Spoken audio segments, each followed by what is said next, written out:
Hi, I'm Mal from the Money Study, bringing you another episode of our Take 10 Challenge, number 44. Shares, LICs, or ETFs? Isn't it great you start to understand the technology and the jargon? Okay, but it's a bit of a recap to sort of make sure we understand why the differences between the different ways of putting our money somewhere. Before we kick off, the disclaimer: facts, information, it's not advice. So, as a bit of a recap, we talked about our shares. We buy an individual company. We own a part of the company. We've got the ability to have a say in the company. We're actually a shareholder. We can make changes. Very unlikely if you only own a few shares, mind you. You've got that. That is your share. But of course, the problem, as we've known, is the fact that, even if we own 3, 4, 5 shares, we haven't really got a good spread in the different types of big companies, little companies, different sectors and so forth. So this whole business of diversification is where the ETFs can really shine in comparison to buying individual shares. The ETFs just gives us the instant diversification.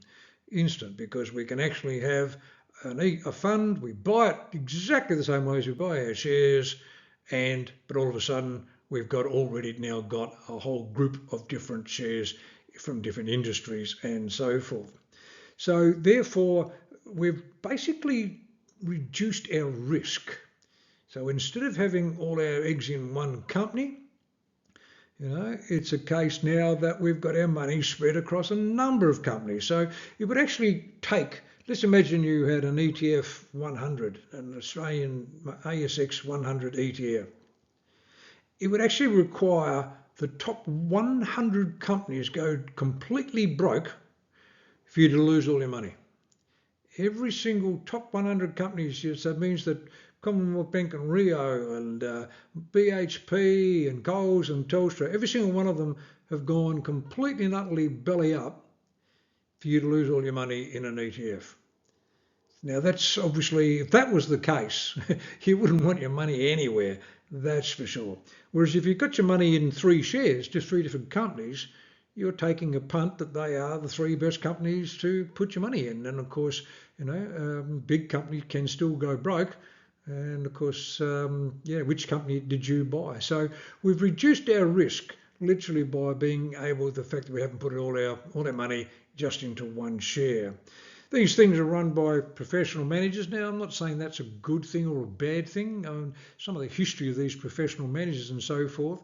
I mean, of course, if they're buying an ETF that just copies the market, then it doesn't really matter about the manager's skill. All he's got to do is buy the stocks in the same way that they exist, because some of these ETFs are indeed trying to outperform and so forth, and that's where the good manager, in theory, comes into being.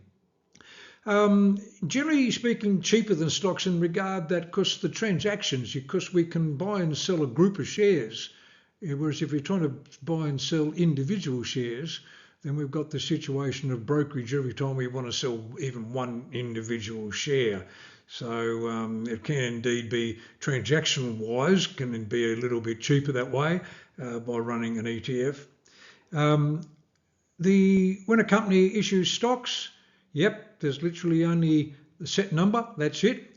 Now, of course, to say that that's not quite 100% true, because companies can indeed offer more shares. What does that mean? If a company offers more shares, what are they doing? They're instantly selling the shares, making money. So they're using that money to do something in the company. So if a company offers more shares, yes, they get money to help the company do something with that money, but because there are now more shares, the value of the shares go down. So if the company opens up, sells more shares, they're diluting the value of the shares you've got. So this can actually be a problem. Now, sometimes they do what I call a buyback, meaning that a company might be doing very, very well, doing lots of, making so much good money, they think, gosh, what are we going to do all this money? They actually buy back some of their shares from shareholders, so that the value of the shares, there's less shares available to be sold, therefore the share price actually goes up.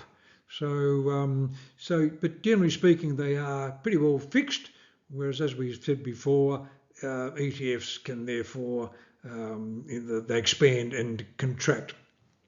ETFs can provide that diversification not only just in shares, but there are these ETFs, like I mentioned the other day, talking about a share. An ETF can have a parcel of shares, but can also have a parcel of bonds and a parcel of commodities all within the same ETF. So there's numbers of parcels all tied together. So you can get really very, very broad diversification. So we can have a ETF that just deals in stocks, or an ETF just in bonds, or we can get an ETF that actually combines them, and so it goes on. So it does indeed provide good diversification. So there's a lot of good reasons there that the ETFs have got a lot of ticks in comparison to individual shares, but as we talked about yesterday, there are some issues with ETFs themselves. A little bit easier when we look at this situation and comparing LICs to ETFs. And there was some really good analysis done by an organisation called StockSpot. Now, StockSpot did these analyses of looking, and they did some comparisons between the performances and so forth. And I think that was pretty black and white when they got up to their end result. Mind you, StockSpot do specialise in ETFs, so you've got to take some of their information with a bit of grain of salt to a degree, but the numbers don't lie in the regard that they believe that ETFs are superior in every way in comparison to LICs. You can see what's going on with an ETF. You know exactly if it's an ETF of the ASX 100, you know exactly what's in it. Where it's not quite so easy if you bought a LIC to know why, what they've bought and how much of each and so forth. So the transparency is certainly better towards the ETF. Liquidity, these big ETFs, it's generally speaking not a problem. Fees, can certainly be a lot higher, and so it goes on there. So a lot of these measures certainly weigh and head towards the ETF. But the interesting thing is when you actually start looking at the performance, over half of the Australian share LICs failed to even beat the market. So the thing that they were trying to beat, they didn't. So if half didn't do it and half did, it's almost a bit like throwing darts at a dartboard. It's which one did and which ones didn't, as that performance is concerned. So whereas an ETF that just copies the market, you get that market performance, be it good or bad. But if you've got a person who's trying to beat the market, and then only half of them failed to beat it even over 5 years here, then why are you paying extra fees and so forth?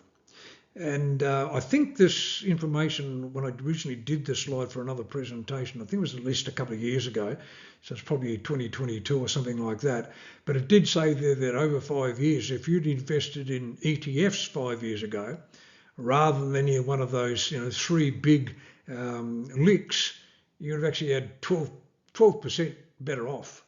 Now 12% over 5 years is actually quite a significant difference. If in theory these guys are trying to do the same thing by providing you with diversification. So 12% is that's a big significant difference there. 60% of LICs who were just trying to pretty much track the global markets, 60% of them failed to beat that market index over the past year. Again, this was a couple of years ago. But it's not even a half of them. Over half of them failed to even beat it. That's their whole purpose, is they're trying to beat it. And then of course you add on top of that the management fees, whereas we sort of showed you that the management fees on those ETFs most of them were certainly under 1%, but most management fees on a LIC is over 1%. And some of them, they're 5 times a typical ETF. So you're paying 5 times the fee that you've got to get over that hurdle of the fee, let alone perhaps the performance. And of course, if they've got a 20% performance fee on top, this is really putting a drag on the returns of the money that you've got in that LIC. As I say, LICs were very, very popular way until ETFs have come in, and now we're sort of seeing the pendulum certainly swing in the other direction for all of these reasons.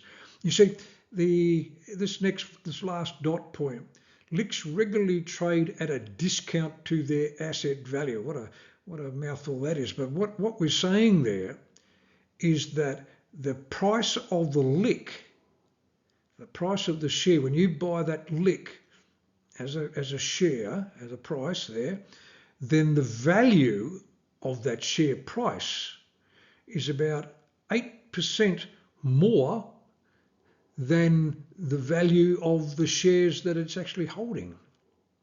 So, you say, well, why would you do that? Why would you pay more if you could turn around and buy the things, because you're relying on these managers, in theory, to know which ones to buy. But if their performance isn't even beating the market, you've got to say, well, what's going on? So can indeed be, interesting. Now, of course, we thought that LICs were a closed thing. There's a fixed number of shares, but it says there that new shares can be diluted because, you see, a LIC is just another company, and a company can indeed offer more shares. And so they can have buybacks. They can do, the same sort of deal. So number of shares can indeed change with a LIC as well. So all sorts of pros and cons and things there to think about. I'm sort of obviously leaning towards these ETFs as a method for you to consider as a good way to start off with. Doesn't mean you have to stay with them, later on. And you might have a particular reason you want an individual share. It might be that particular company you really love and you really believe it's going to do well. Great.